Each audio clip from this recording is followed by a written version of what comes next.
Thank you. And if anybody would like to host an in-person meeting, we really want to get rolling again with our listening sessions. So please let us know if you are able to accommodate us either in the Sarasota or Tampa area. And without further ado, I'll turn this over to you, Colin, and you can introduce Norman. Thank you both again for organizing this. It ought to be a fascinating topic.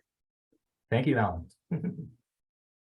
Well, I didn't actually know how much experience Norman had when I saw his wonderful graphics online on in one of the audio forums, and I was like, you know, these graphics are wonderful. This guy's got a lot to say. He seems very reasoned.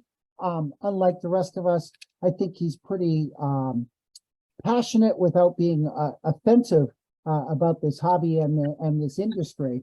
I know quite a few of us, like myself, like to go off the rails. So I asked him, hey, you know, would you like to speak to the group? And then I found out that he's a writer for Positive Feedback magazine, which I've been reading for decades. And then I find out that he's actually quite involved, quite extensively in this hobby and in this industry. And of course, I posted those links at our meetup site, and you can see them there. So I won't go into detail for it. And then Norman, I'm going to hand it over to you. You're aware of sharing the screen if you have any visuals that you'd like to use? Yep. Okay, Well, great. I'll do a PowerPoint, yeah. Okay, well then the floor is yours. Okay, so let's see. How do I share the screen? Down at the bottom of your screen. Oh yeah, it says share screen. Share screen, right. Okay, and let's see my PowerPoint. Does that work for everyone? Is everyone able to see this? Yes. Yeah. Okay, there we go. That's okay. Everybody can see the whole picture. Yes. Okay, great. Okay, so this is going to cover what I consider the foundation. So this is going to be definitely a top looking down type of a view. We're not going to get into it too heavy. But the two foundations that I'm talking about are acoustics and also power. I feel that, you know, we do a lot as hobbyists in the audiophile world with the fine tuning, and we're neglecting the larger elephants in the room, you know, the acoustics and the power quality. And so I'm going to address those. And what will be interesting is I've got comparisons as to this is what the typical audiophile is dealing with as far as acoustics and as far as power quality. And this is where he wants to go and why and how. So those are the topics. We're going to start out with acoustics. So what are the fundamental sound quality attributes of a critical listening room? And how far off is the typical listening environment from the desired? What these attributes mean to the experience, and how these sound quality characteristics are measured. And then solutions to these common problems.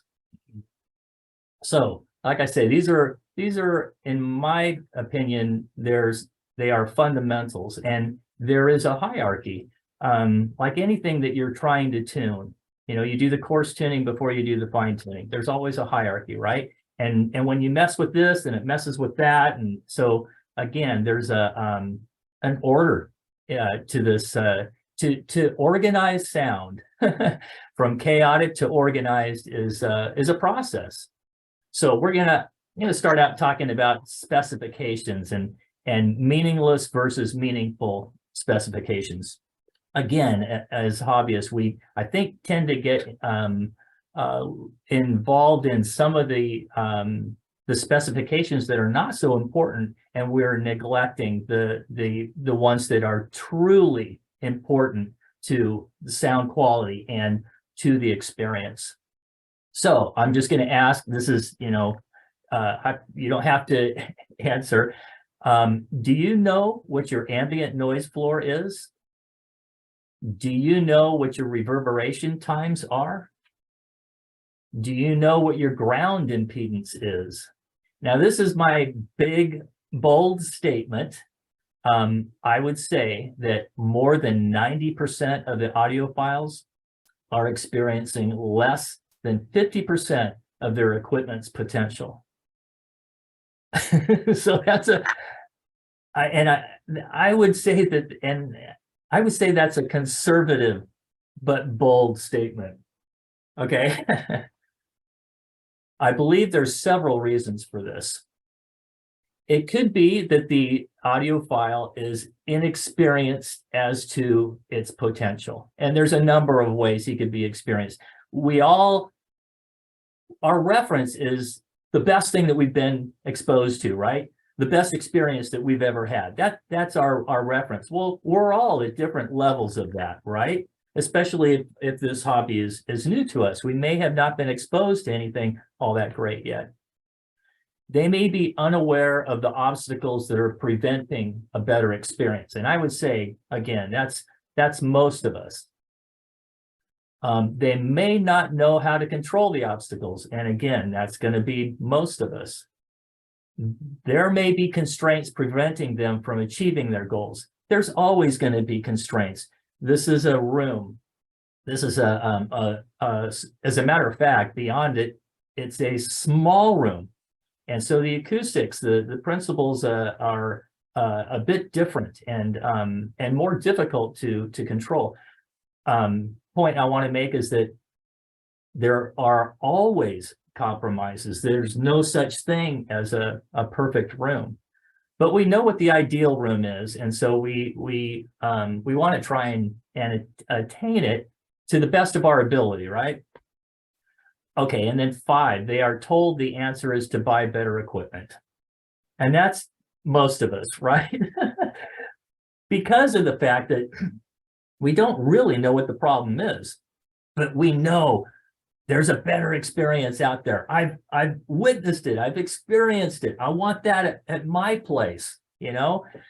If I just get this new preamp, I'm going to be there, right? And most likely not. It is probably something to do with your room. And also, I might add, it might be cheaper than a new piece of equipment. So what are audiophiles doing in the meantime? So this is kind of there's a left versus right, okay? So on the left-hand side of this chart, this is the typical action taken to improve the audio experience by us, okay, by the audiophiles. We'll take a look at that. On the left, most people are addressing this by purchasing new equipment. They're doing upgrades, new equipment, tweaks.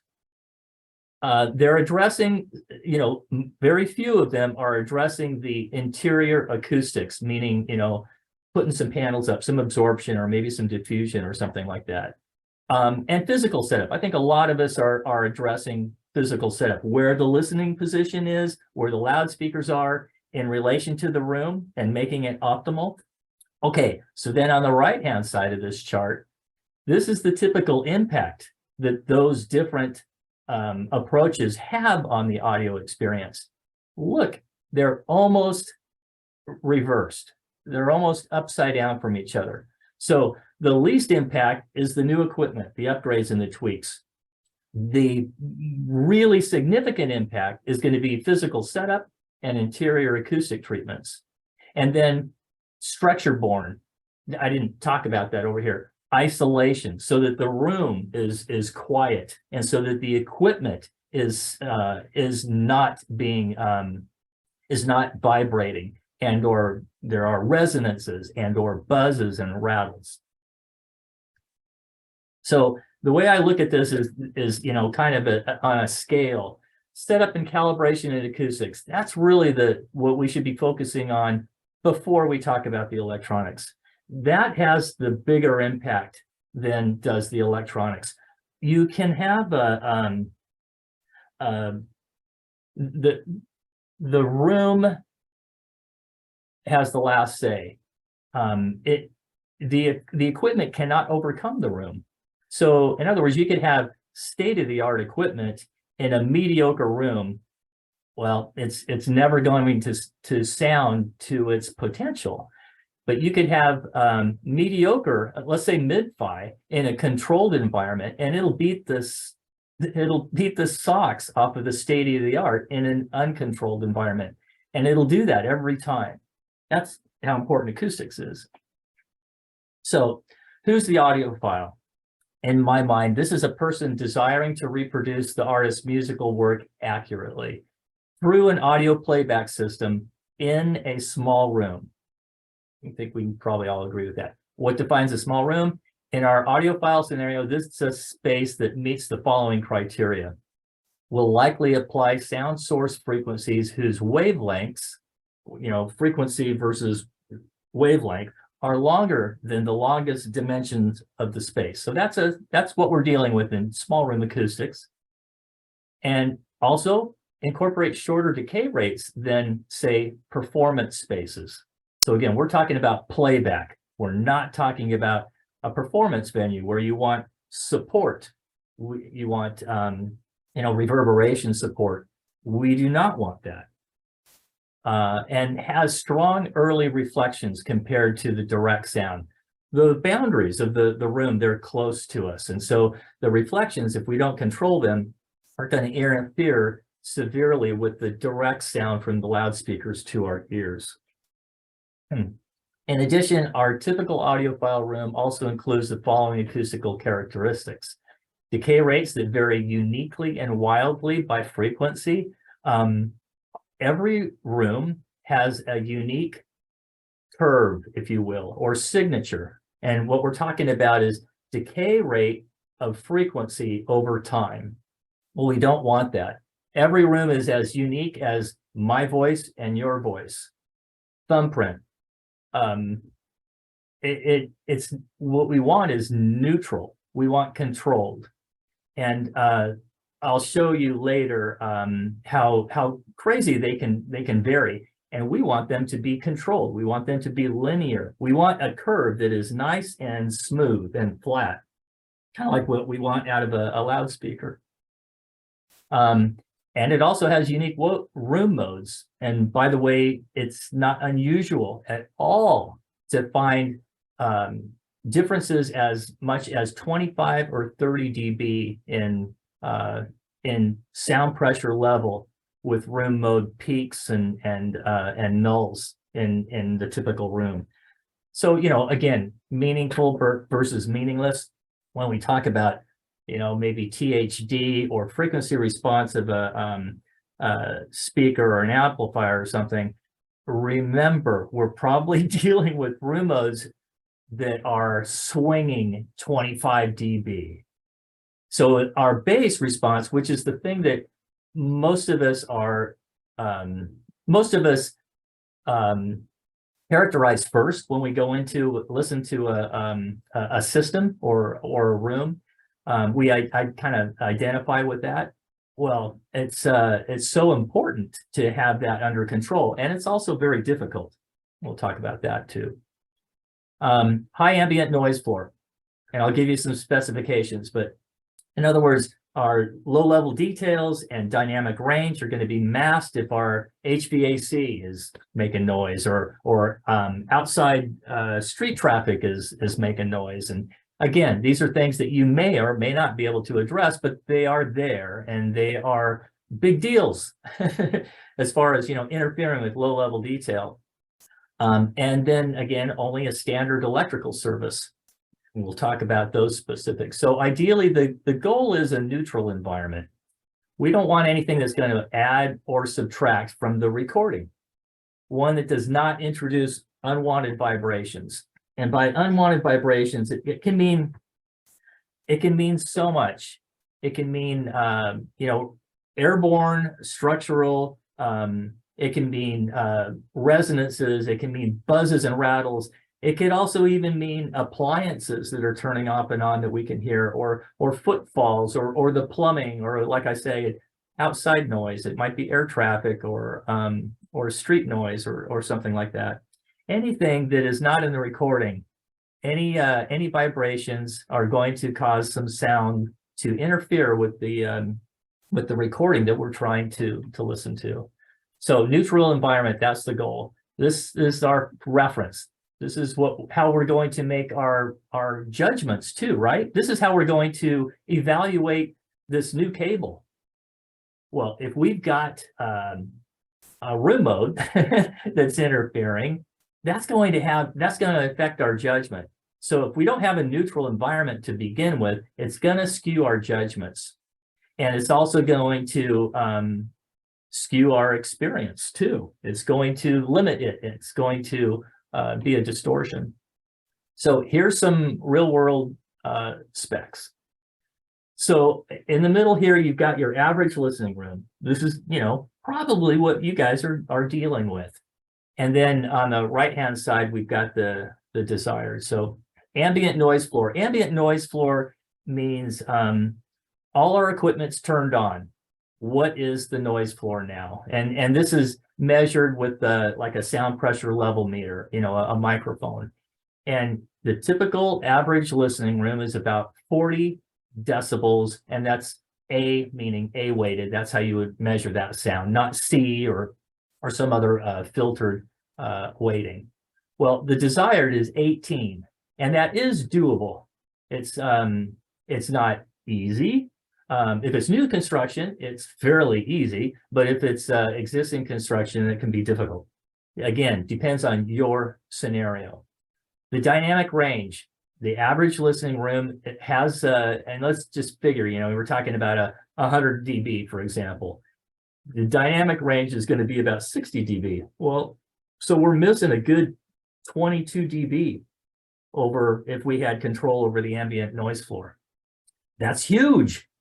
That's many, many, many times amplifier power, for example.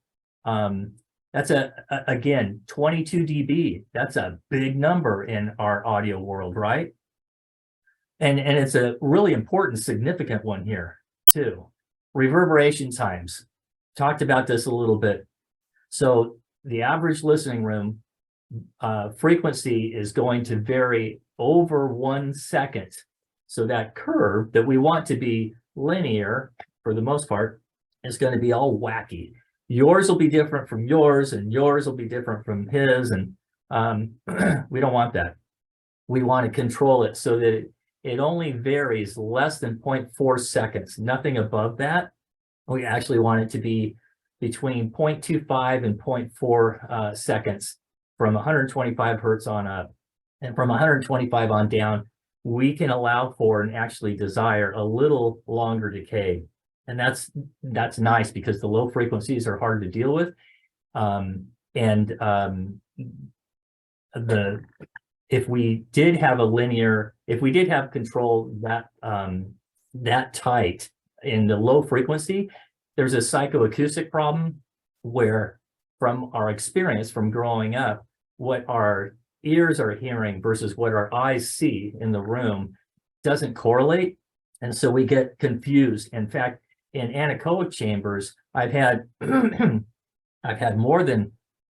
several people that like at Owens Corning, sometimes I'd have to have some VIPs come in and we would talk about the research that we were doing. And I've had a couple of different incidences where one of the people coming into the anechoic chamber, again, there's no reflections and it's a very unnatural, he sees there's boundaries, but he doesn't hear anything. And it makes you it makes you sick to your stomach because your brain's confused.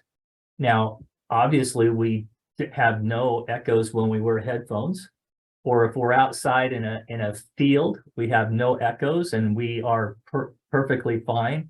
But when we have no echoes in an enclosed space that we can see, that's not our experience, and it disorients us. And some people, it makes them literally sick to their stomach. They have to leave the chamber in order to not get sick. So we want a little bit of decay tail on the reverberation at the low frequencies, and that's good. Average listening room is going to be plus or minus, as far as room modes, 12 dB. We would like to control those within about 5. And again, that's pretty doable.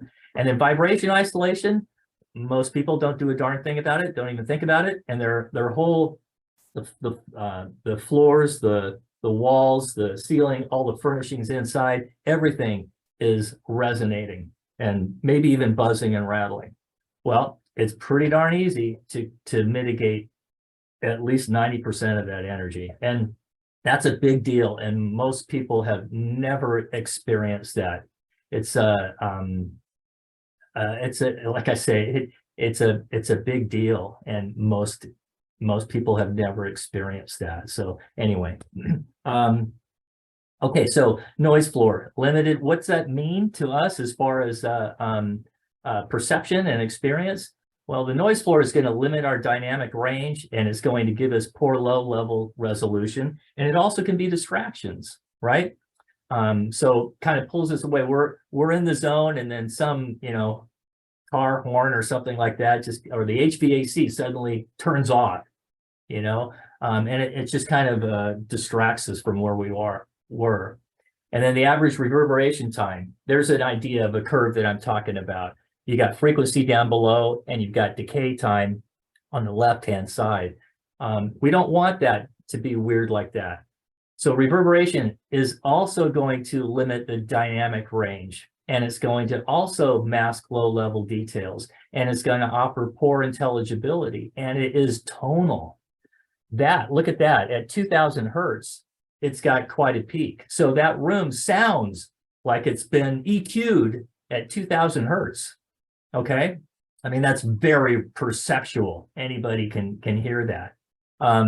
And then spatial interference, again, because the sound's bouncing all around, then the sound stage becomes diluted and smeared. If we control these things, then the sound stage becomes, like it should, very large and deep and focused, very specific.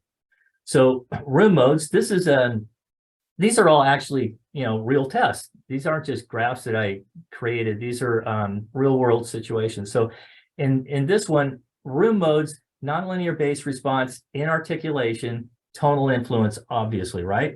There's going to be areas when we have terrible room mode interference where the bass is very quiet or it's very loud at particular frequencies. We don't want that. We want it to be linear. On this chart right there, you can see, and this is a test. It's called a music articulation test tone, and it's a gated sweep. It's a 1/16 of a second on and a 1/16 of a second off, sweeping the frequencies. And it sounds like this. It sounds like do do do do do do do do do do do do do. And the red curve there is before treatment, and it sounded like this. Do do do do do do do. It's slurred. You can see in the blue line after treatment, it's nice and articulate. The sound starts and stops as it should. And then mechanical isolation. This is what I was talking about. The first thing that I recommend is we can isolate the structure, but the biggest bang for the buck, and anybody can do it, and affordably and quick and easy, is isolate the source of sound, your speakers, your subwoofers, your speakers. That is a huge bang for the buck, the biggest that I know of. And then isolate from vibrations the sensitive equipment like tube electronics, because they're microphonic, turntables, and anything with a quartz crystal in it, a digital device, or a laser beam, and so forth. Again, there's kind of a hierarchy to do. Mechanical resonances are going to interfere a lot with the sound. Not only buzzes and rattles, but it can cause mistracking.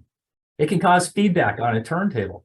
The other thing that's interesting about mechanical structural isolation is that it's the only thing acoustically that will hit all the sound quality attributes.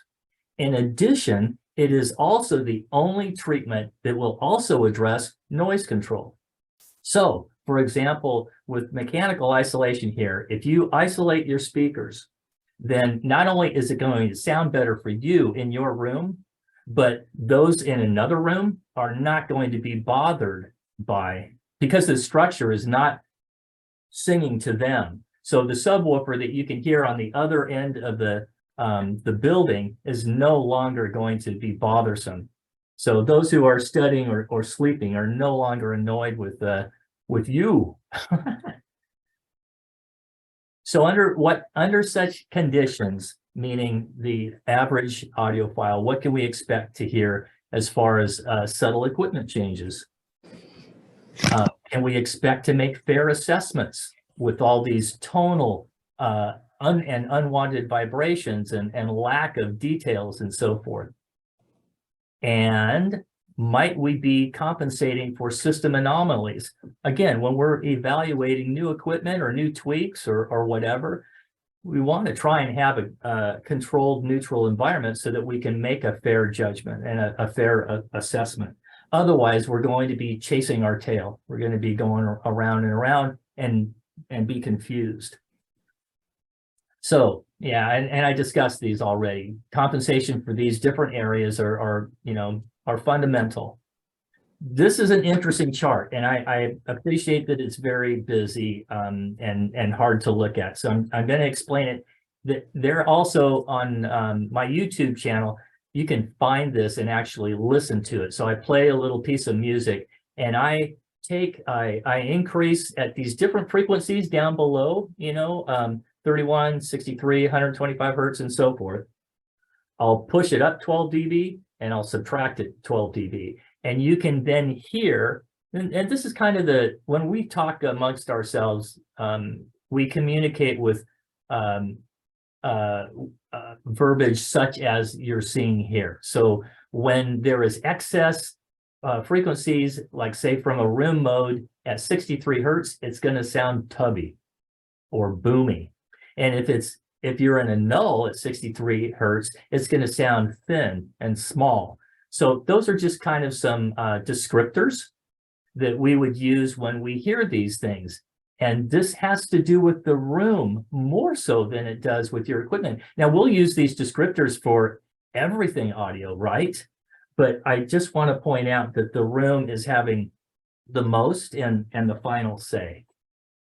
So our acoustical objectives are to make the room sonically disappear in the playback system and control the influence of structure-borne and airborne sound vibrations.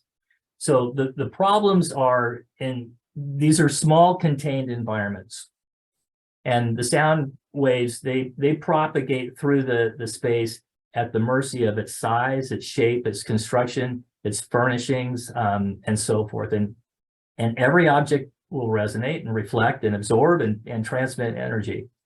Most of this energy is returned back to the listening space. And in the typical environment, most of the sound that you hear is being returned to you from the room. And there's this is a considerable amount. Most of us aren't truly near field to our loudspeakers.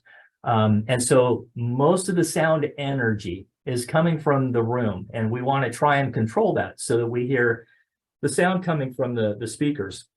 And I don't mean that literally. When it's all under control, then the speakers are going to disappear. They'll just sound like, there's a sound stage. You're not going to be hearing, but you won't be hearing the room. Did I say that okay? I think you guys understand what I mean. So there are newer methods of acoustic measurements, gosh, especially in the last, absolutely since the 80s, huge.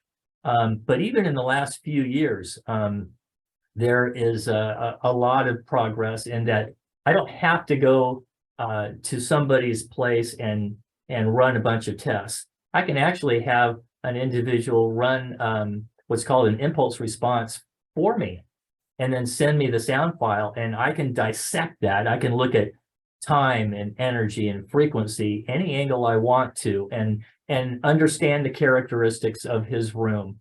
And that'll get me 75% of if I were there in person.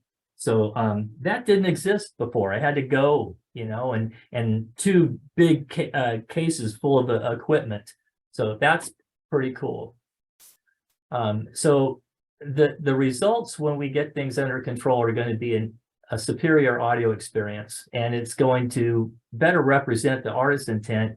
And also it's going to allow the equipment's potential to be realized. So your investment is going to pay off, and your enjoyment is going to pay off.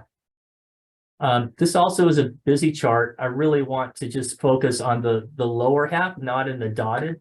The dotted, well, let me explain it this way. In columns, we've got acoustic control, the control measures, and the control benefit. In the dotted, that is mainly more applicable to new construction. And so it would be very difficult to apply to existing construction. Down below that, we'll talk about, here's the acoustic control. For example, speaker listening positions. What are the control measures? Where they are in the room. So there's going to be an optimal place for the listener and for the speakers in your particular room for proper bass response and tonality and soundstage, right? And the control benefit is primarily bass response there. Then speaker tone, then we're talking about listener and speaker angles, and now we're affecting the soundstage and the timbre. And then if we address the first order reflections of the room for each speaker, we're going with absorption or diffusion. We're going to be controlling spatiality and timbre response. Reverberation times, we address with absorption, and we're going to improve resolution and dynamics. And then the last one again. So loudspeaker structural vibration transfer of resonances, rattles, buzzes, and pre-echoes. This is something that, so when we have a loudspeaker that is sitting directly on the floor, we receive the signal from it 4 times. 4 times. The first response is structural. So sound energy vibrations, the denser the material, the faster and the further it will travel. So the first arrival to us is via the structure, and it goes to the chair and to our butt, and then via bone conduction to our ear. The second arrival is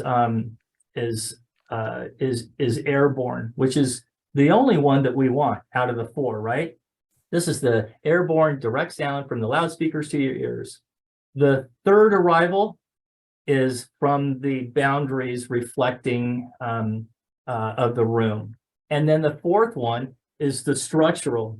So it's resonating. So in other words, it's acting like a capacitor. It might be buzzing and rattling too, but for example, if you go up to your wall and in between studs and give it a little light fist bump, in our typical US construction, 2x4s, you're going to hear 70 hertz.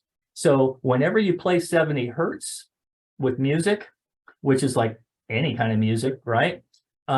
It's going to play back in sympathy, but it's going to do so later in time.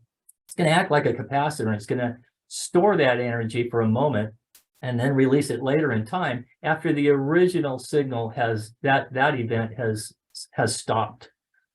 So this is why I say isolation is something that most people have never experienced, and it's a big deal, and it's not expensive, and it's super easy. So mechanical isolation, the control benefit is everything: articulation, soundstage, resolution, dynamics, spatiality, timbre, and I didn't put it in here, noise control. So big deal. This this is just kind of showing you the science that's involved. If we're trying to address noise control or we're trying to address sound quality, we have to evaluate. In other words, we have to test the existing conditions. We have to know what is it that we're dealing with. And then we also have to determine what is our desire, what is our goal, what are we trying to achieve. And then we have to subtract the two to find out what the difference is, right? And then we've got to apply solutions to it that'll meet that that'll meet that criteria. And we may have limitations involved that also have to meet the criteria. They may be physical or budgetary or decor or local code or other or resource constraints, or many things that can be involved. So the solutions may be many, but we want to try and find the perfect fit. So yeah, we have to then evaluate, and that's how we were talking earlier about absorption coefficients of materials and dispersion patterns and all those things that are tested and we know, and so that then we can apply them to a solution, to a specific scenario. This is what I'm working with. These are the conditions I'm dealing with. This is where I want to be at the end. How do I get there? What materials, construction materials and methods, or acoustic panels or whatever are going to get me there? And with noise control, this was just the example. There's a lot that can be dealt with. So you have to understand the pathway. How is that sound energy getting from here to there? And there are many, and it's not always one solution, right? It's usually a combination of solutions. So here are a number of different solutions. We've got a copy machine that's making noise. It could be any appliance. Well, we could line it with an enclosure and help block it and or absorb it. We could get a quieter appliance. We could apply some absorption in the airborne area where it's reflecting. We could put up a barrier to help block it. We could mask it with white noise. We could break the structure of vibrations. We could wear earplugs. There's a lot of solutions, and we'll probably end up with a combination that fits the bill best. So back to dynamic range and the typical quiet residence. So here's our orchestra playing triple F, and we'll just say it's at 100 dB, just to make things easy. Our typical quiet residence is at 40 dB, right? This is it's in all the books. So all that blue, you see all the way down to the threshold of hearing. So all of that in the typical residence is gone. You can't hear it. It's missing because it's being masked by noise. And everyone's noise floor is different frequencies, different amplitudes, and all of that. I'm just saying in general that we're missing a lot of detail. A good 22 dB is achievable. That's something, and not something to take lightly. That's, of course, means a lot of information and a lot of amplifier power and so forth, right? So this is a typical HVAC. This was done before and after, and you can see this in black where the HVAC before was pretty darn good. But it had a little bit of rumble down at about 125, and we were able to do some treatments to the HVAC. This was an existing HVAC, and get it down to an NC20, which is great. That's where we want to be. That's excellent. So now you don't hear the projector or the HVAC turn on and turn off. Here is this is interesting. I just decided a while back that I would take 50 reverberation measurements, 50 different rooms that I had measured, the last 50, okay, and average them.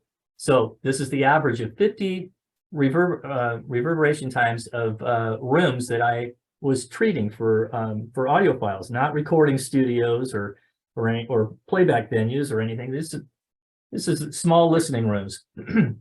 You can see now it's pretty darn crazy. It's totally out of control.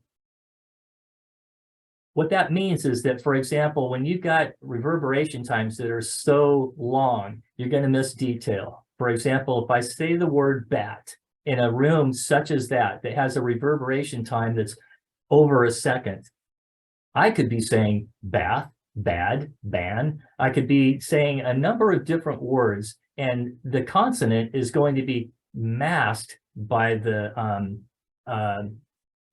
beginning of the word. The end of the word is covered in sound, and so you can't hear it. if I control those reverberation times, as in the right side, now it's revealed. Now, oh, the word is bat. So that's the kind of dynamic articulation, low level detail that, and again, people having our audiophile world having reverberation times above 1 second is common. Well, this is a problem. Here's a, so look at this one, this on the top, this is a completely different room, right? The other one, the reverberation times were much longer in the low frequency. This one's different. So when I do a measurement of a room, I'll average at least 3 averages at every location. Well, this one is 9 positions in the room, and everyone was averaged 7 times. So you can see that the reverberation times, there's a general trend for the room, yes, but it varies significantly from seat location to seat location. So this was a media room, a home theater. So it had a number of seats in it. Down below is the controlled. So we acoustically controlled it with a product that we make, acoustic panels. Look at that. The difference in variance from seat to seat and the control of the reverberation times are now linear. So great deal of difference in sound. Typically what will happen is people will use 1-inch or 2-inch fiberglass, as acoustic panels. This is, the most common. And what they'll end up doing is for example, the 1 or 2-inch fiberglass, it's only going to address down to 500 hertz. So in other words, you could say it's only going to address the top half of the keyboard. And it is not going to address at all the lower half of the keyboard. And what happens typically is people don't do the science, they don't do the testing, they don't do the modeling, and they overabsorb the high frequencies, the mids and highs. And like I say, they leave the low end alone. So up here, you see before treatment in yellow, and then you see engineered. Now, I did it as best as I could. So I actually took 1-inch panels and modeled it and tested it, and this was the best that I could do. And you can see right at 500 hertz, I'm going below 500 hertz, I'm not doing a darn thing. And then in the green, that's our what we call our frequency response panel system. And there's a number of panels addressing different frequencies in different ways. And so it's very controllable. This is that articulation test tone that I showed you early, so we don't need to go over that again. And this is, if you've seen me at any of the trade shows, this is a graphic that I have behind me. And what this is a impulse hammer test. It is showing vibration transfer of just a footer, okay? There's nothing else in the system. There's no table. There's no resting platform. There's nothing above or below the device that's under test. It's just the footer. So up above, you've got an accelerometer below, and you use a calibrated impulse hammer that is able to know the energy that's imparted, and then the accelerometer measures the difference, the known transmission of energy. So up on the upper left-hand side is nothing. And on the right-hand side is a product that we make, the equipment vibration protectors. And you can see they come right in at about 5 hertz, and they're effective on up. Now down below, so we were talking earlier before we started about the difference between coupling and decoupling. And I mentioned the harder the denser the material, the faster and the further, in other words, the more efficient sound energy travels in it. This is why, for example, you can put your ear to a railroad track and hear the train way before you can see it, and how whales communicate transcontinentally through the dense water. With coupling, you're you're making a coupler, right? You're conducting, you're transferring energy, and it's a two-way street. So the energy transfer is imparted from the source of vibration, and it can be reflected back. And also that source can be interfered with by vibrations from the resting platform as well.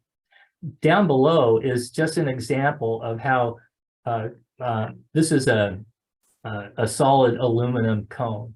And you can see it is not anywhere near neutral. As a matter of fact, look at all the peaks, all the resonances that it contains, where it is actually amplifying frequencies. So it is no wonder that when people are trying out different couplers, that they hear differences. Well, there they are. This is exactly what they're hearing. Now, if I change this material, or if I change its shape, or if I change its size, or its density, or the resting platform that it's on, or the load that it's on, any of those variables, I'm going to get a different curve every single time. It'll never be predictable, it'll never be consistent, and it'll never be neutral. So I think in our audiophile world, we've been, when we are doing comparisons, we're always being, trying to keep the volume exactly the same, right? And so then we place something dense under the loudspeakers or under the piece of electronics or whatever, and we haven't touched the volume, and yet it's louder. And we think it's better, but it's not. It's just different. And as soon as I change the table that my equipment is sitting on, or any other variable, that's going to change. So it's never neutral, it's never repeatable, it's never consistent. And I'm going to be buying new cables until I get it right. And then I'm going to make a change. I'm going to move my equipment, and it's going to sound different yet again. So important to understand. We actually talked about this. This is just the different arrival times of structure-borne and airborne, and how the only one that we want is the loudspeaker itself. So yeah, we don't need to cover that. This is kind of a nice example of structural isolation, decoupling.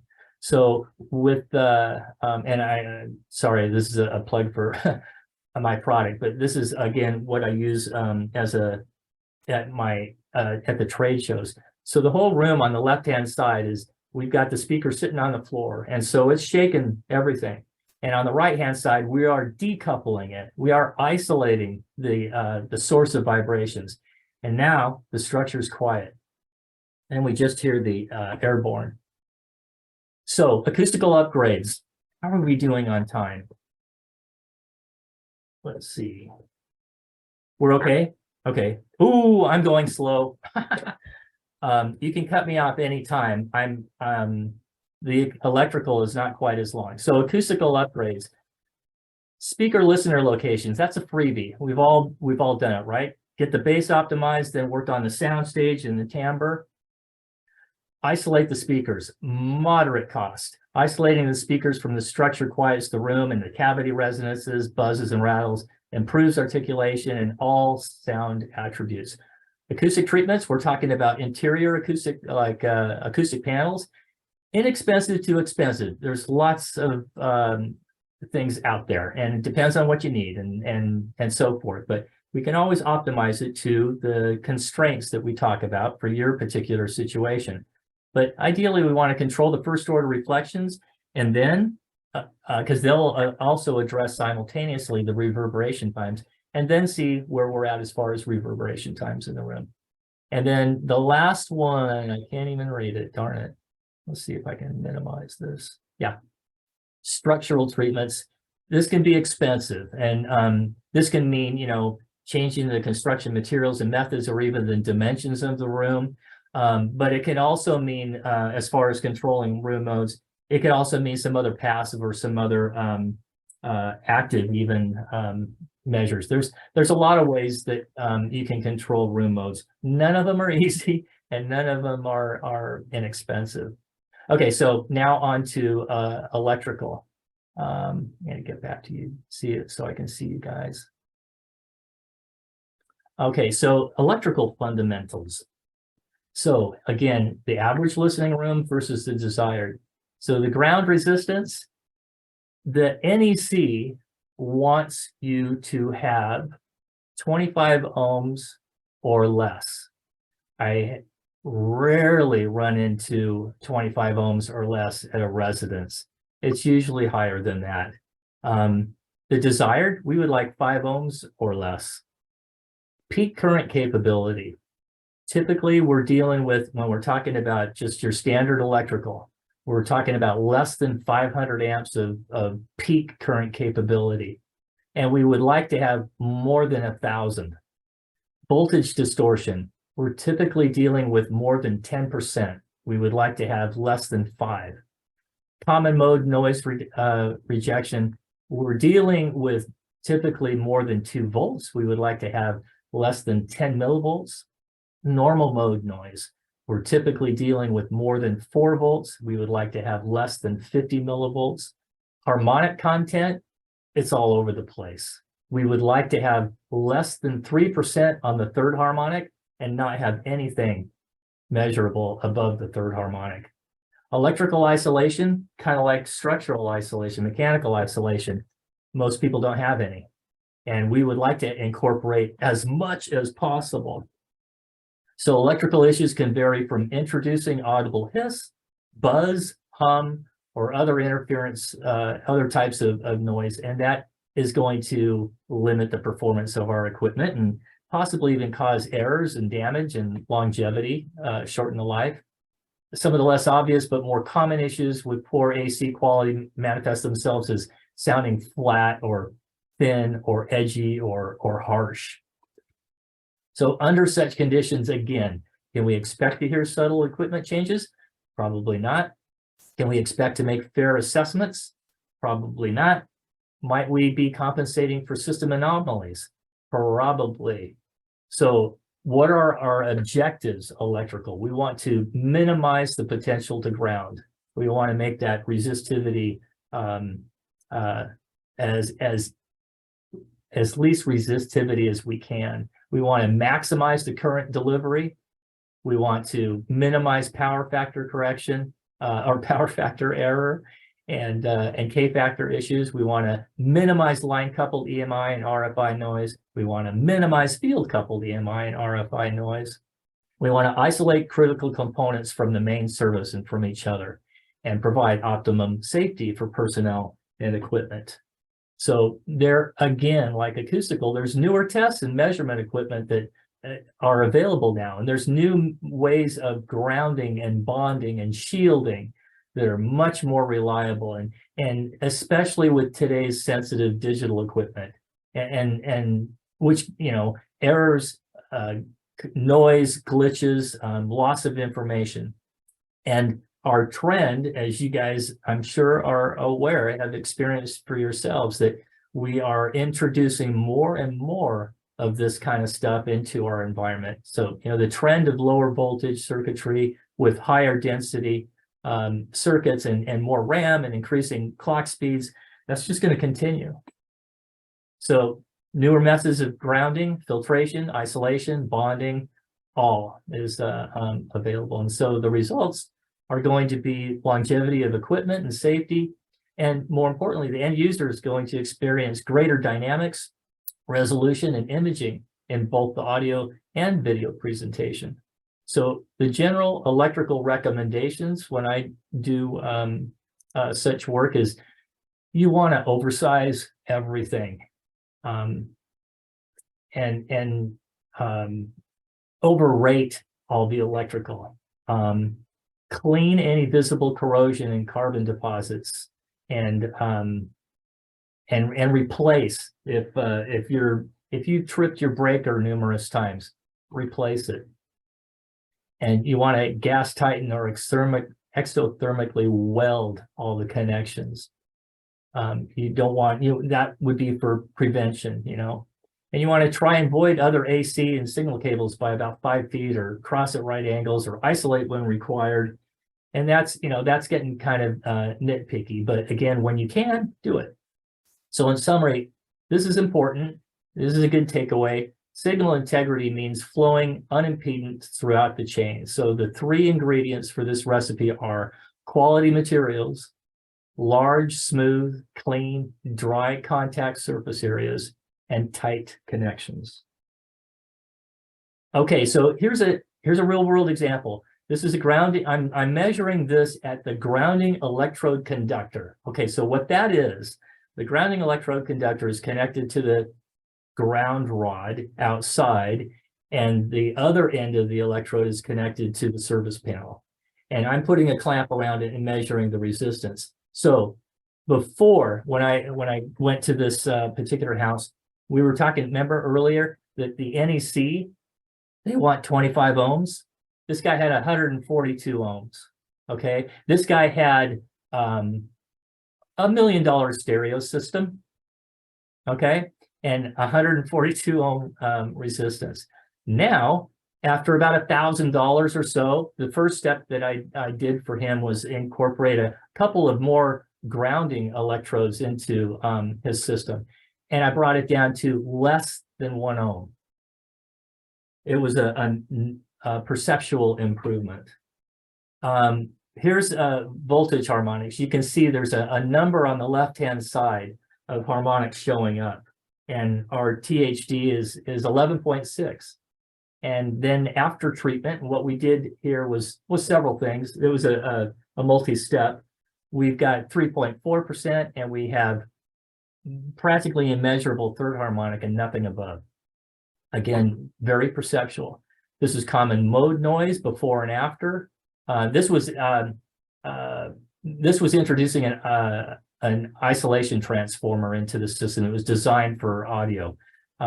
So he's got a separately derived system now. He's now not attached to the grid, and he's got high quality cables and high quality connectors, isolated from each other, isolated from the rest of the house, and obviously from the rest of the grid.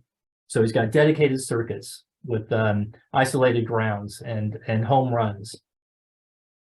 So electrical upgrades, ground resistance, often less than $1,000 to lower the impedance, means less reflected noise into the system and better protection.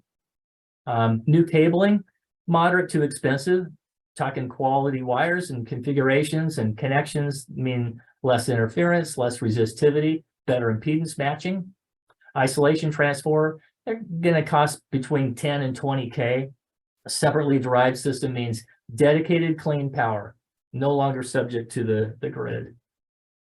So this is the end of my presentation. This is kind of my playback priority pyramid. And you can see down on the bottom, we're talking about, controlling the physical noise and vibrations and the electrical noise. That's kind of, preparing the ground. And then you've got the foundation. And then above that, you can, tweaks, upgrading equipment and parts and stuff as needed. But you really need to look at the other things first. So the 5 takeaways from this presentation are: there are known fundamental sound quality attributes that are known and measurable. The typical listening room is pretty far from ideal, which lowers the performance of the equipment and the experience for the listener. There is a hierarchy to achieving sound quality. Course changes are required before fine-tuning can be perceived. I think we can all understand that. Only a neutral environment can offer a fair and optimal playing field. And last, the biggest obstacles are often the smallest costs. That's it. Visit AV Room Service for more information. Thank you. Any questions? Yes. By a show of hands, who has a question that they would like to ask Norman? Phil? It's John. Do you have your hand up? No. No. Sure. Pardon me. Is that Leo? Tom's got his hand up. Pardon me? Tom has his hand up, but he'll need to unmute if you call on him. Tom has? Okay. So I've got Phil, Leo, and Tom. Anybody else? This is Okay. my favorite part, so you guys have real world questions, throw them at me. I mean, this is like free advice. I'll do my best. And like I say, this is what I enjoy the most. So take advantage of it. Okay, Mikkel, did you have your hand up? Yes. Okay, so I've got Phil, Leo, and Mikkel. Phil, why don't you go ahead? Okay, I got two questions actually. First off, do you treat DC on AC? Yeah, I mean, yes, you can, yeah. I mean, what we'll do is investigate what is the quality of the power. We're going to look at it from we're going to make several test measurements and see what we're dealing with. And again, we know where we want to go. And so how do we get there? Okay, and the second question was a follow-up on that. What do you do to improve or lower the resistance to the ground rod? Oh, so, At the yeah, ground so rod. what I said there actually was we had a ground rod and it was measuring so the first thing we did, this was 3 phases, right? So the first thing we did was improve his impedance because it was horrible. And that's really the first thing we needed to do. Then we improved the circuitry, and then we made it a separately derived system with an isolation transformer. So to answer your question, he had a ground rod. He had 1 ground rod. We ended up adding 2 more to it. And that's how we went from 142 down to less than 1. Now, I think you misunderstand my question. My question Oh. was, what's the bonding technique? Oh, for the- exothermically welding? Rod? Exothermically welding, you're talking about the grounding electrode conductor to the grounding rod. Correct. Okay, so I mean, there's a couple things you can do, but I just like the exothermically welding idea because it's really high quality. It's very easy and simple to do. You encapsulate, you fill with a solder, and it ignites, and so it becomes one. It's Okay. a full weld. Okay, thanks.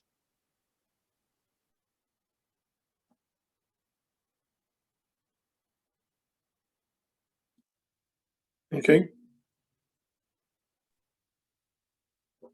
Oh, Colin, we can't hear you. Yeah, I think you're muted, Colin. Oh, thanks. Here I am busy talking away. Leo, I think you're new, right? You had a question you wanted to ask? Yeah, I've got a couple of questions actually. Ready to go or? Yeah, go ahead, shoot. Okay. So yeah, thanks, Norman. This is a pretty interesting presentation. I appreciate you doing it. I wanted to know, you mentioned, measuring dynamic range and reverberation, for example. Is that something I can do, or is that something that I need you to do because you got some sophisticated equipment to do it, or is that something any of us can do? So as of the last few years, it is something that any of you guys can do. And so I'll explain what it is you can do versus what I can do. It used to be I had to go with 2 large cases full of equipment, and I still do that. And I can do a much more significant evaluation. And I'm there and can make some subjective evaluations and recommendations as well, right? But I can have you make what's called an impulse response test. And that can be done a couple of different ways. And I have instructions on how to do that. But you're going to make an impulse, you're going to generate an impulse response with a particular piece of software that's $55, I think. And you need an iPhone or an iPad. And then once you've made that recording, you're going to email that file, that WAV file, to me. And then I'll be able to dissect it and look at frequency, energy, and time in any angle I want, and know all of the important sound quality attributes and your noise floor of your room. I'll be able to see room modes. I'll be able to see first order reflections, reverberation times, all of that. Okay, thanks. So impulse response, I think that that's some way of generating, equal amount of energy at all frequency ranges or something like that, right? So you basically are. Yeah, getting something there's a out There's a Okay. couple of ways an impulse response can be done. And again, it depends on, some people have RU, so they've got a generator in their software. And if not, like I say, this software that I'm talking about is $55, and it'll record you popping like a 12-inch latex balloon, or you could use something else. You could drop a book possibly. You got to do, that's hard to do. You could use a racing pistol, but it doesn't have a whole lot of low frequency. So anyway, popping a big latex balloon is cheap and easy to do. So that's the easiest way to do it. It's not laboratory quality, but again, it's going to be 75% of what I need. Mainly, I'm going to have to not really pay attention to the low frequencies because the microphone involved is just not accurate. It's not designed to handle that. Okay, so this is something, the $55 software, is this something that you have noted on your website there? I wanted to know Oh. that. No, I don't, but I can tell you, or you can email me and I can give you a specific sheet on, this is where you go, this is what you do. You can email me at normanvarney@avroomservice.com and I'll send that to you. But yeah, it's a software made by a company called Studio 6 Digital. Okay. Then you made a lot of assertions as to, we want this to be this, and we want this to be that. And, that's the science, right? So I was wondering, do I take a word for it, or do I have a way of like seeing, oh yeah, this is where it comes from. This is science. It's stated here and here and here. It's not something that Norman just made up, right? He can back it up with, there's stuff I can go read and know what the numbers need to be, right?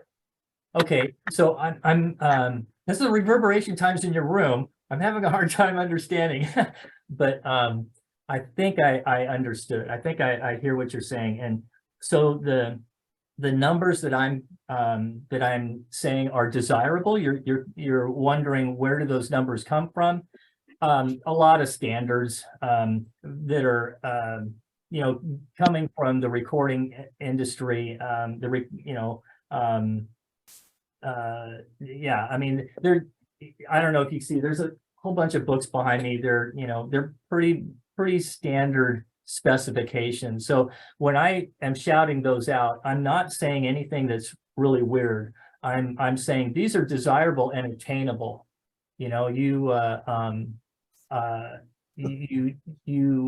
I'm not saying something crazy that's not attainable unless you're a millionaire. Okay. Right. Now, as far as bonding, this is my last question. As far as bonding goes, as I understand, the ground bonding happens at my panel and only there. But you mentioned something about bonding. I was a little confused as to did you propose that we do bonding anywhere else beyond that, or do we just go ahead and make sure that that's done properly where it needs to be? Right. Okay. Right. So John, I got you. If you want to lower your hand, I got you, John.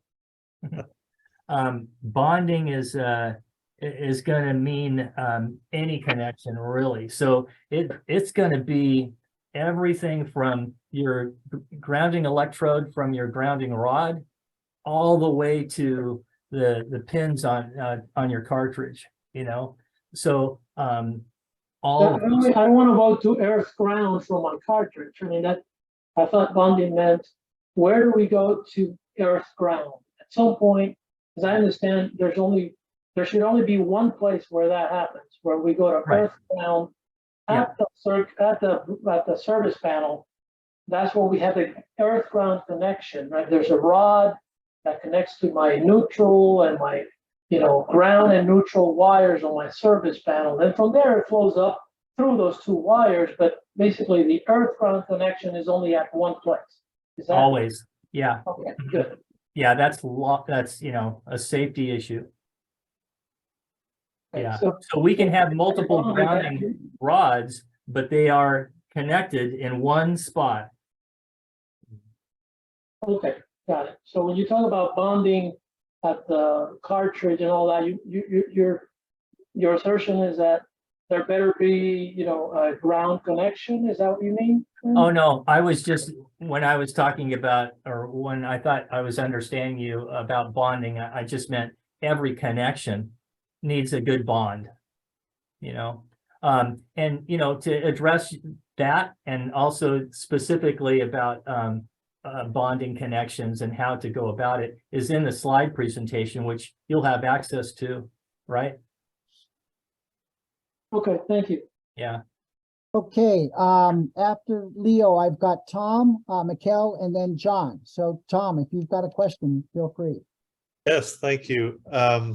Thanks, Norman. That was a great presentation. I appreciated it very much. A lot of good science in there. So I'm the one with the 250-pound granite speakers, and I have I'm on a home on pilings when we get back into it, and 13 feet in the air, and it's a wood suspended floor. And so I'm old enough to have been through a lot of iterations of tweaks and spikes and decoupling and coupling and all that sort of thing. I actually had a set of original Tiptoes from Steve McCormick. Yeah, absolutely. Washed away in the storm. So, but I've come around, and due to I have a very nice non-suspended turntable that I had fits with, and I ended up getting a silent running audio scuttle rack, which is complete decoupling.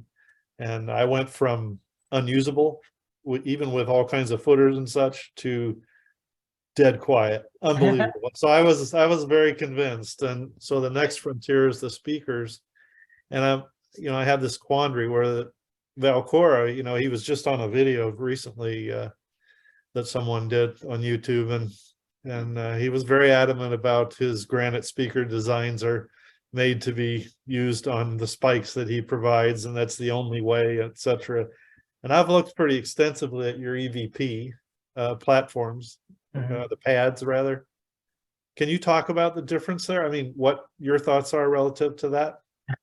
Obviously, it's your product, but I mean, just why I would go that way, with a designer kind of being opposing, Yeah.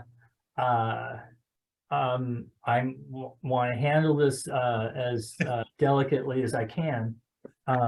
The confusion regarding coupling versus decoupling, that confusion only exists in the audiophile world. Yes. It does not exist anywhere else. Right.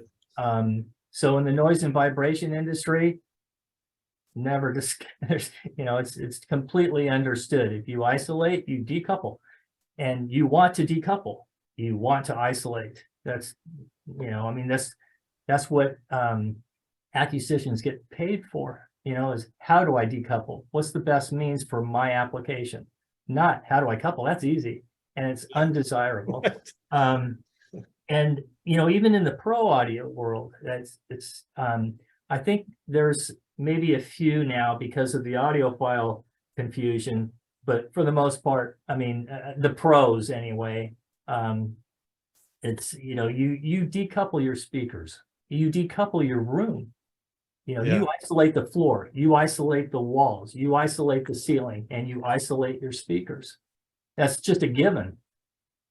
Yeah, like I said, I experienced this when I did the rack, and I'm not a tweaker kind of person at all. I mean, with cables and all that sort of thing, I try to deal with the acoustics and such, but that one was shocking because I just had no idea that it would make that much difference. But it specific to the turntable, which is a very mechanical, transducer, and so anyway, I'd like to look at the EVP. I'll give you a call at some point to talk about application. Oh yeah, absolutely. The speakers weigh 295. 260 or so. No problem. Don't even have to make custom EVPs for you. So you can try them and audition them, and if you don't like them, you can send them back. Okay, well, I'm a couple months from being back in our home, but yeah. Okay, thank you. Yeah, absolutely. Yeah, and just to continue on a little bit, so he's got granite. That's great. It's nice and dense. It's inert, all that. But it still vibrates. mean, everything does, but Yep. still vibrates. And if you put a music box mechanism on it or a tuning fork or something, you will hear that granite is vibrating. So that means it's also going to vibrate your floor, which is going to vibrate your furnishings and your wall, all like that diagram. And like I say, the difference in sound quality is dramatic. It'll take you, Tom, when you try this, it'll take you 3 seconds. That's typical to go, oh my gosh. Yeah. Okay, great. Well, I'll look into that. Thank you. And thank you, everyone, for putting this together. Great, really nice seminar. Thank you. Okay, so I have Mikhail next, and then John, and then James. So Mikhail, if you have a question. Yeah, first I would like to thank for very nice presentation, very informative. And, Thank you very much. But I have some questions regarding your services. Are they really kind of narrowed down to location in Ohio, or you can? Oh no, it's I'm all over the world. It's really rare when I get something in my backyard. I do have a job coming up this next week, but I mean it's really unusual to get something in Ohio. There's some like interesting typical Floridian issues which you would probably encounter here. One is that most of the floors, I mean, Tom's suspended floor is a rare case. Where are you? Florida. Yeah. Yeah. So, and like pretty much all of us. So most of the floors are concrete. Yeah. Yeah. On top with some, porcelain or similar Topping. Yeah. Yeah. Does it really vibrate? Oh yeah. Oh yeah. Okay, so again, like we said, the denser, the faster and further, right? So that structural vibration is going to get to you faster than if it were wood, but maybe not at the same level of resonance, if you will, because there's more mass, so it's heavier, tougher to energize. But yeah, it's a huge house. It's like thick as like, I don't know, 1 foot thick concrete, block. Right. Yeah. Pretty serious. Yeah. Well, that is, if you've got a foot of concrete as your floor above grade, that's pretty serious. But it still vibrates. I have another question, which makes me think was regarding grounding. Here, I don't know, is it typical in Florida, but there are some rules here about separate ground for certain devices. For example, dish here needs to run a separate ground, and which results, by the way, in if you're not careful, you don't have any devices separating in ground loops. And second, which is now I'm thinking, installing rods on the roof to protect the house from lightning, which is kind of a problem here. Yeah. And they also, I believe, have some connection, but they also separate rods for grounding. Will it affect my sound system, or I shouldn't worry about it? Hard to say. The best thing to do is to find a local electrician that could measure the ground resistance at the ground rod, at the grounding electrode conductor. So and then see where you're at. And if it is high, then sometimes you have to do sample soils or whatever to find out, okay, well, what's it going to take? And there are technical grounds that you can do where, this is going to be far superior than if we added 3 other just grounding rods and tied them together. So you do need to find out, where are we at and what are the conditions of the soil that we're dealing with too. If we're dealing with a lot of bedrock, well, we better build something that is going to that's going to conduct well to the earth. And if I just put a rod down there in the middle of a bunch of rock, I'm not going to get I'm not going to do much. I'm not going to benefit much. And then you asked, can you hear it? Again, it is system condition specific, but the general answer is, yeah, you can. If the resistance is high, if the impedance is high, that's going to reflect back on your system, and you can hear it. So then when you make an improvement to it, if it's significant, you're going to hear it. Okay, I have a last question. I'm sorry, but how are you dealing with, I have open baffle speakers. What are you dealing with? Because in open baffle, the room response, there is certain resonance and everything became a part of actual system sound. And if you will try to completely eliminate it, they're gonna not sound right. Not sure how to answer that one for you, because in general, if you get rid of the interferences, that speaker is going to work better.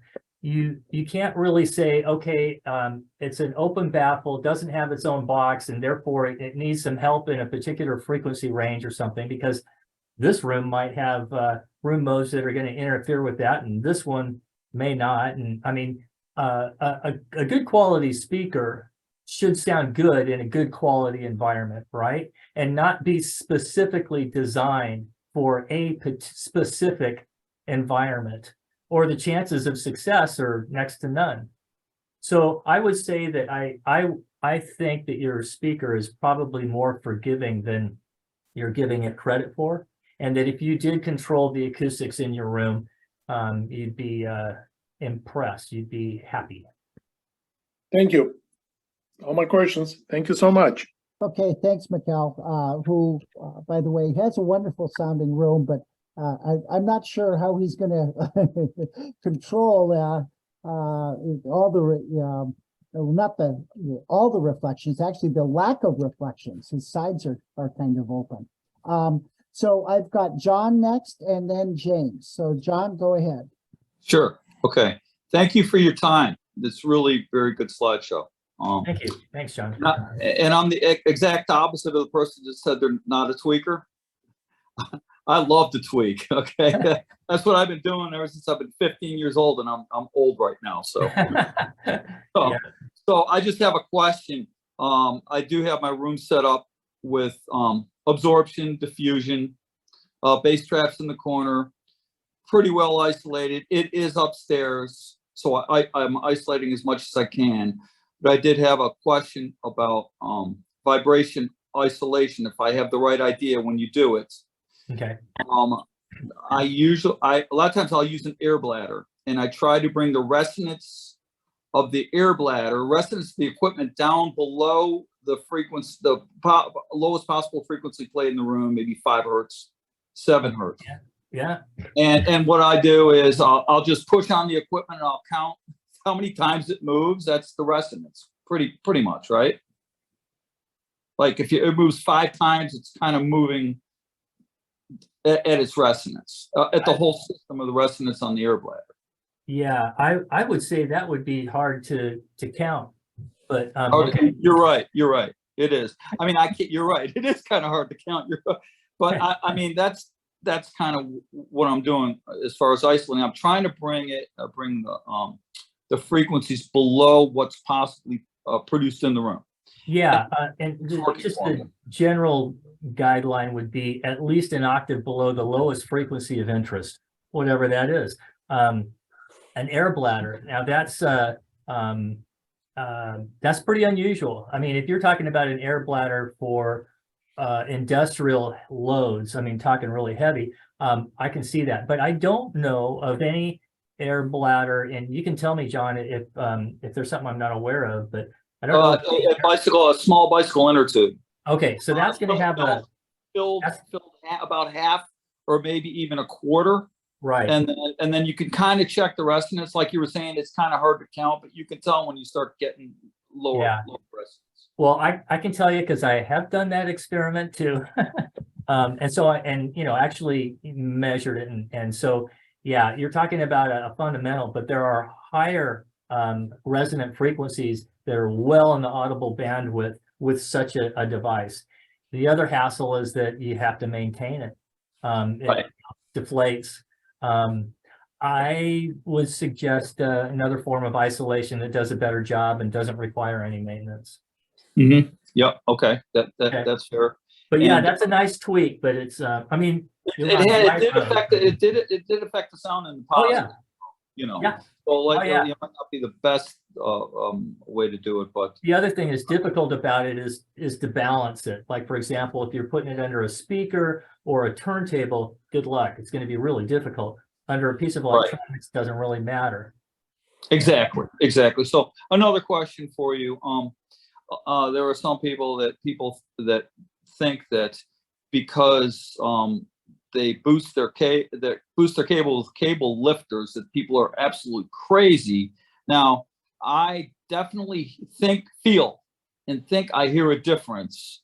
How would that happen? Is it a static electricity off the floor? How does it change the sound when you lift the cables? Just curious. Yeah, well, we make a product that addresses that, and so I'm gonna answer both of your. There's two answers to your question. One is mechanical isolation. So cables are microphonic. Some cables obviously are more microphonic than others, and you can go up to your cable, turn the volume up and give it a little rap with a pencil and see if you hear it. That'll tell you, oh yeah, my cable is pretty immune to it or is very susceptible to mechanical vibrations. So your floor, like I say, is if you don't have your speakers isolated, especially, it's going to be introducing a lot of vibrations to that cable, which is really small, low level electricity, right? And so it is susceptible. That's how come you can hear it, And then secondly, yeah, you're right, static charge, that is another one. And it's interesting that you bring that up because most people that offer these lifters, I don't know of anybody else that's speaking about it other than our product. So static electricity is definitely a deal in dry conditions. So it depends on the season and where you live, how susceptible that is. Beyond that, how perceptual is it? I don't know. There are no jury studies that I'm aware of, but I know that static charge that is created when you lift the cable off of the ground and create it, then that's going to introduce some distortions. I don't, like I say, don't know how perceptual it is, but we make a product that addresses both. So it has it's a fiberglass encapsulated pad for the cable to lay on. And so it mechanically isolates it.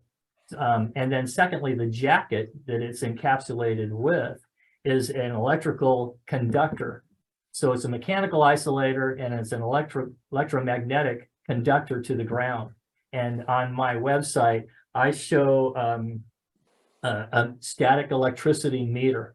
And all I'm doing is lifting the cable up and you can see the charge. And then I'm coupling it to the what we call the cable vibration protector. And you can see it goes to 0. So, yeah. That's interesting. Very interesting. Just a couple more questions on electrical isolation. What are your thoughts? Okay, you've seen all these apparatus that they make with crystals and tourmaline and the Entreck boxes and all that. What is your experience with the piezoelectric effect of these crystals? Do they absorb and do they change the sound and vibration characteristics? I tend to not go there because okay. I am all about purity of the signal. I don't want to introduce anything that is not intended, that is not a part of the recording. I don't want to introduce any resonances that are going to affect what was intended and interfere with the performance. So yeah, I'm not into any of that. I don't prescribe. Okay, I appreciate that answer. Thank you very much. One other question and I'll be done. I have a very isolated system. I have an all active system, and I have a panel that has 13 different breakers that I go through with, upstairs, like I was saying. So it's pretty well isolated. But I do have a smart home, okay, and there are dimmers, and you could, believe it or not, hear the dimmers all the way through that isolation. Is there anything, I know you're going to say get rid of the dimmers, but is there anything I can do? Because sometimes if I lower the dimmer to a quarter or I raise it, I hear the less hum. Is there So that's a voltage potential that is spewing out RF. So yeah, there are dimmers that cross at zero potential. You can replace those dimmers with that type of a dimmer, and that should take care of it. Is there anything I can do with the circuit? Because there are Lutron dimmers, and it's kind of a smart home, and I have the whole thing gauged on, like, from my phone, is there anything I can do, like, at the dimmer area? I see. Possible? That's tough, right? Yeah, that is tough. I think you're locked in. I'm locked in. Don't have an answer, solution for that. I don't. Yeah, I'm. And don't get me wrong, it's a little noise, but I do hear it. I'll be honest, depending on what's happening downstairs too. If my wife's in the laundry room, I'll hear a little bit of It might even depend on the load or whatever. So it might even depend on the time of day, and no easy answer to that one, I know. Not really. I mean, the answer would be to a separately derived system. So in other words, your audio equipment is not at all associated with the regular lighting or utility circuit. You've got a separately derived system that's dedicated for audio. That's, it's not cheap, but that is the solution that I know would do it.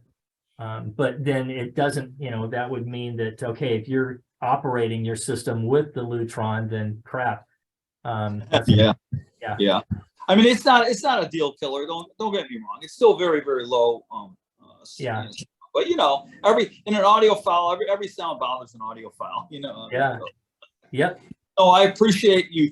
Thank you for answering those questions. You're welcome. Yeah, that was really wonderful to hear the discussion. James, you've been waiting patiently. You have a question, and then I have a question if there's nobody else that we can close out with. So James, go ahead. You have to unmute though.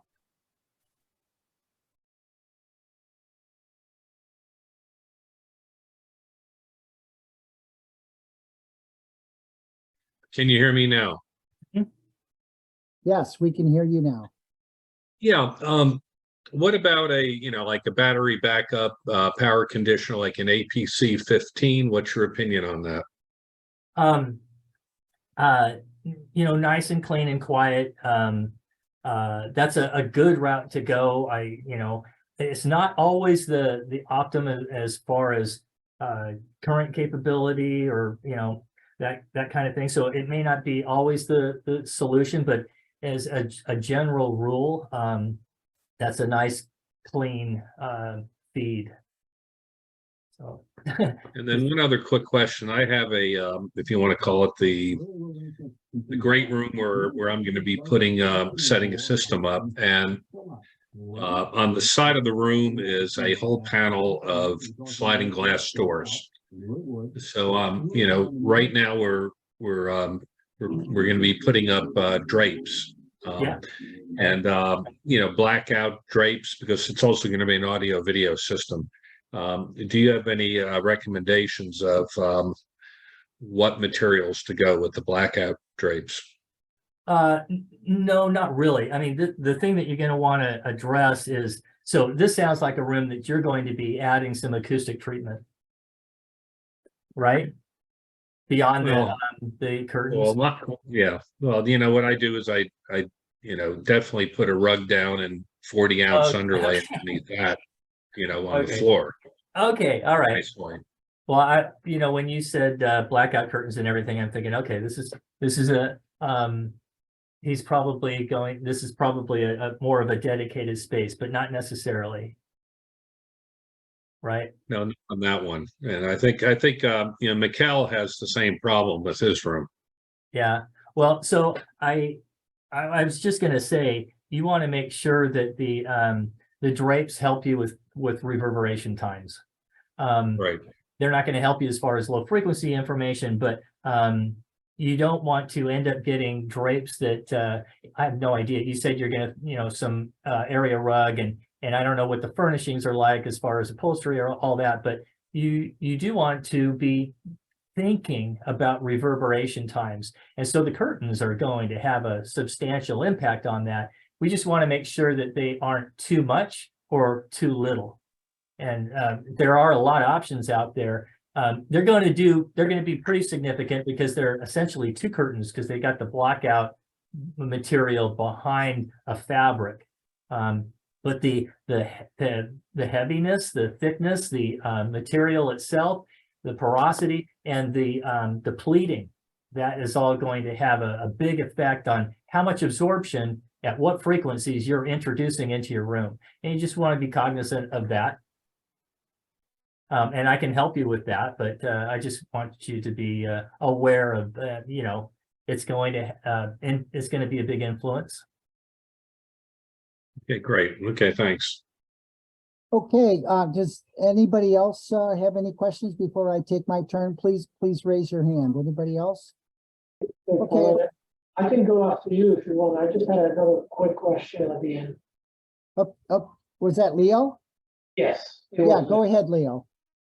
Hey, Norman, I don't know whether or not you want to comment on this here, but or whether it's appropriate or not. So you tell me. Essentially, if one wanted to get your services for the typical low hanging fruit type of food treatment, the stuff you could come measure and look at, we need diffusers here, we need tamper in here, we need carpet here, whatever, those kinds of things that don't require really expensive transformers and all this stuff. It's a simple room treatment stuff. Could you give us a ballpark of what that looks like in terms of getting you out or getting somebody in your outfit to measure and provide suggestions as to what to do next? Is that as far as you can, an average cost of that? What does that look like? Oh, okay. Yeah. So for example, what I was talking about, where you take the measurement, I dissect the file, I model and come up with the solutions and so forth. I charge $2,500 for that. If I come out on site, it's $4,000 plus travel expenses, just to give you an idea. Now, as far as what it's going to cost to come up with for the materials for your solution, I don't know until we know what the conditions are. We don't know what the solution is, if that makes sense to you. It's going to be a scientific approach. We're not going to guess. Right. Yeah. Because I've gone into rooms where they've added base traps or diffusers and this and that, and there was, because it seemed like a thing to do, but not necessarily because somebody went out there and measured stuff and it's based on it's so sometimes it suffers because of it. Absolutely. That's very, very true, Leo. It happens most of the time. So for example, if there is, I just put together a video about this just this last week on my YouTube channel. A number of should know better professional audiophiles, if you will, guys that get paid to do this kind of stuff, recently did some acoustic upgrades with no science involved at all, and that just frustrates the heck out of me. The one guy, he it was a company that treated his room. All he gave him was room dimensions. Well, I'm sorry, but that isn't going to cut it. And I can tell from looking at his He has no idea what the room characteristics were before or now. And I can tell by looking at the video that he made that he's got the wrong treatment in the wrong area in the wrong quantities. I don't even need to measure. I can just tell by looking at it that this guy just blew it. You know, bothers the heck out of me. You can't you have to have measurements to work from. You know, otherwise you're just blind. Thank you. Okay, if nobody else has any questions, I've got two. The first one was you had referred to needing 1,000 watts amp peak amps for current, 1,000 watts peak amps for current. Yeah. 1,000 amps. Oh, 1,000 amps. Not watts. Peak current, instantaneous. Right. I'm saying, yeah, I'm looking at my notes and I'm saying watts and it says amps right in front of me. Yeah, Oh, 1,000 yes. peak watts for current. There you go. Watts. There See, you go. I did Yeah. it again. Yeah. Yeah. So have you got a question about that, Colin? Well, I wasn't sure what you meant by that and how you came up with that figure. And also Oh. that when I look at my home service, that just seems like an enormous amount of power and energy coming through. You're not looking at instantaneous peak current capability and IM. So yeah, I understand that, Colin. It's not something that people normally measure. They don't have the means. Your typical electrician is not going to be able to measure that. He's just going to look at, okay, I've got a 20 amp breaker going to this amplifier, you know, but that's not going to tell him what the instantaneous current capabilities are available on that circuit. From, you know, what's the amplifier really seeing at an instant? You know, that's continuous. Okay. So yeah, that's the difference. We're talking instantaneous peak current capability in amperage, not average. Well, if I'm looking at a 20 amp circuit, then and you're talking about 1,000 peak amps, instantaneous amps. Yeah. Yeah. Am I talking about a certain level of amplifier performance and efficiency to reproduce that? And what requires that much instantaneous amps? Okay, great question. So that is going to be all about the type of cable that you've got feeding from the service panel to your circuit that your amplifier is plugged into, as well as the cable that the amplifier is used to plug it into that receptacle, and the receptacle too. Can't forget that. So yeah, that's what I'm measuring, and so you can, and again, there's electronic devices that can measure this. You can measure the instantaneous current capability of a power cable cord, or same device, measure what the that particular circuit that your amplifier is plugged into is capable of too. But standard wiring, like I was saying, is you're probably looking at less than 500, and you want to have 1,000 or more. And so you can imagine that there's, given the right conditions and a good quality amplifier, that would be sonically appreciable as far as control and dynamics. Timbre, again, it's the amplifier will love you for it, because otherwise he's limited. So are there specific, am I looking for specific things in power amplifiers then? No, not really. But you are looking at specific things as far as your circuit going from the outlet to your panel.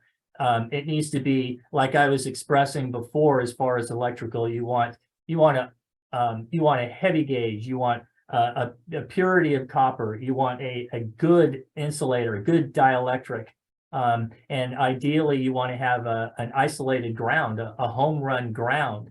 And there are instances where you then armor it you run that inside a metal conduit. If you've got EMI or RFI that needs to be addressed.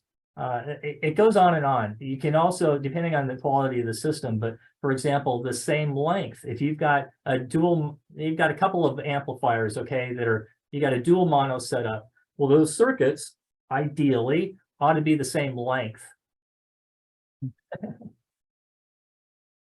Okay, and then finally, I guess the last question is, have you seen some incredible dream systems and done some incredible dream systems, either fantastically heavenly ones, or maybe you had some incredibly horrible experiences that you would like to share, conversely?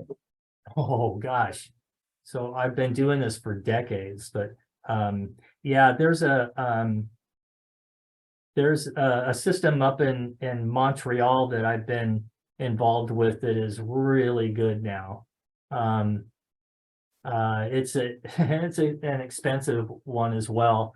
Lots of audio research equipment and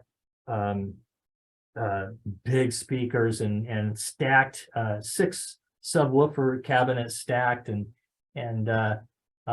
anyway, yeah, we've done some things to it, and it's probably one of the better systems I've heard. I've also heard some systems where I'm going, I know that the potential's there, and we just got to get the room under control, you know. And then of course there's all kinds of scenarios where you've got an incredible amount of quality equipment, and it's just in a horrendous environment. That happens a lot, especially with those who are, there are customers out there that are very well-to-do that want to just, you know, they want the best and they want to show it off to their friends, and they're not really true audiophiles, you know, they don't care that much about the sound quality, or they've never even really, you know, they don't have that much experience as far as being a good listener. And so you've got this great equipment, and you can tell, again, I call them crime scenes. I can tell, you know, you see these online all the time, really great equipment. And I can tell by the photograph that the performance is nowhere near the potential, you know. Just look at the, look at all the hard surfaces. Sometimes the guy's not even, you know, in between the seats, not even in between the speakers, or, you know, just on and on, just crazy things. And yet, you know, it's whatever, it's hundreds of thousands of dollars worth of equipment. And yet that guy's, you know, he's not experiencing anything like he could. So yeah, there's a lot of thank you once again. It was really wonderful. I can't say that I'm surprised. When I saw your comments online and your graphics online, I thought it would be excellent, and I think it was really truly excellent. And thank you again for taking the time and trouble to entertain us poor audiophiles. And I want to thank everybody here for their participation also. I really enjoyed hearing the questions back and forth. Yes,